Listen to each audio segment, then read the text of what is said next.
পুষ্পা 2 এর প্রিমিয়ার ঘিরে উত্তেজনা ছিল তুঙ্গে, হাজার হাজার মানুষের ভিড়। কিন্তু সেই প্রিমিয়ারই ঘটল মর্মান্তিক ঘটনা। পথভ্রষ্ট হয়ে মৃত্যু হলো এক মহিলার। 8 দিন পর গ্রেফতার করা হলো সুপারস্টার আল্লু অর্জুনকে। কিন্তু কেন?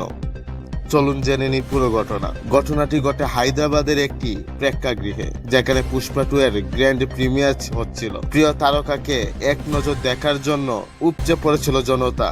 সেই ভিড়েই পথভ্রষ্ট হয়ে মৃত্যু হয় 35 বছরের এক মহিলার। প্রত্যক্ষদর্শীদের দাবি, পর্যাপ্ত নিরাপত্তা ব্যবস্থা ছিল না। ভিড় সামলাতে ব্যর্থ হয় আয়োজকরা। মহিলা পরিবারের পক্ষ থেকে অভিযোগ করা হয় সুপারস্টার আল্লু অর্জুন এবং প্রিমিয়ারের আয়োজকদের বিরুদ্ধে। পুলিশের দীর্ঘ তদন্তের পর প্রাথমিক দায়িত্ব অবহেলার অভিযোগে গ্রেফতার করা হয় আল্লু অর্জুনকে।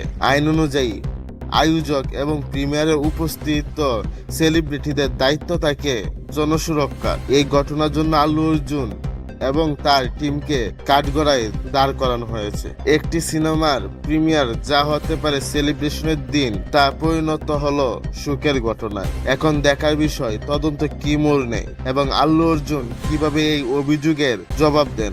আরো আপডেটের জন্য চোখ রাখুন আমাদের চ্যানেল।